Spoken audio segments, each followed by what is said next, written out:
Quinn Roux is one of elite TOF players who has moved west after time with Leinster. Photo by Seb Daly, Sportsfile 2 years ago this week, the decision of Cian Kelleher to leave Leinster and join Connacht would usually have passed relatively unnoticed, but 2 years ago Connacht and Leinster seemed to be moving in quite different directions. The move was prodded, we know not how much, by the IRFU's Central Command, under the guise of David Nucifora, then beginning to acquire a taste for interprovincial player movement that, as we have seen lately, appeared to leave a bad taste in some folks' mouths.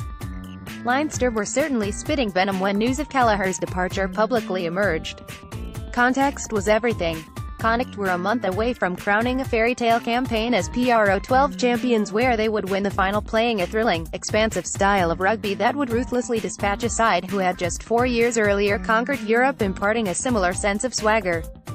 That would be Leinster. After a Champions Cup pool exit which had seen them lose all 5 opening pool games, the prospects of newly installed head coach Leo Cullen looked unpromising to say the least. However, a far more high-profile transfer had already taken place between the clubs, Robbie Henshaw moving from west to east, much to the disappointment of the Connacht faithful, and the arrival of Stuart Lancaster would urgently accelerate the sense of renewal in Dublin. Their first season proved transformative, if not consummated by silverware, while Connacht's title-winning defence was ultimately a damp squib, compounded by the long-drawn-out saga of Pat Lam's awkward long goodbye. The sliding doors had been abruptly snapped shut. Fast forward to the season end, as Connacht again wilt in all competitions, Leinster are priming themselves for a title double. It is fair to say that they have moved on from this minor squabble with their Lansdowne Road paymasters. Earlier this year, aside from drafting Scott Fardy, they also secured the services of James Lowe, yet wallowed in the luxury of omitting him from less than half of their European campaign. That drubbing in Edinburgh seems like a lifetime away now, as Leinster plot to maintain their unbeaten record in the Pro 14's interprovincial matches this term, even though they will send virtually a shadow side to Galway tomorrow, as they did so over Christmas when they squeaked the win.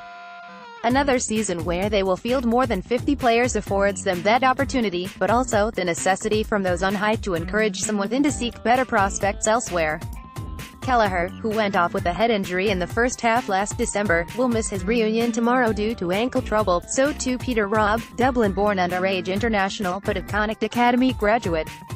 However, the visitors and their supporters will still hear some familiar voices, even if not all will start. Quite a few have taken the road less travelled, rather than the relatively short route across the M6.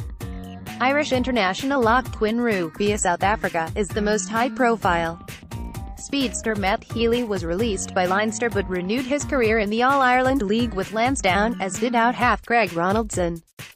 NIYI Adeola Kun rebounded after being released from age-grade rugby with Leinster to light it up in the league with Trinity before emerging as a local hero. Lock Gavin Thornberry and out-half Steve Crosby graduated from the Leinster Academy but arrived out west after heading south, where they had spent time with former Leinster defence coach Kurt McQuilkin at Whanganui, New Zealand. Centre Tom Farrell was amongst this group but had remained rather closer to home, Bedford, before joining his former colleagues. James Connolly is from Dublin and played Leinster schools rugby but spent his later youth in the Connacht Academy. And then there is the highly rated back row from Gorey, Paul Boyle, captain of the Ireland U20s last season, who bounced from the Leinster sub-academy to join Connacht's production line alongside another ex-U20 star, Dublin-born Matthew Byrne. The cross-country sharing can run in the family too. 7-star and academy player Adam Levy is a brother of Dan. Subscribe to the Left Wing, independent IE's rugby podcast in association with Laya Healthcare, with Luke Fitzgerald and Will Slattery for the best discussion and analysis each week.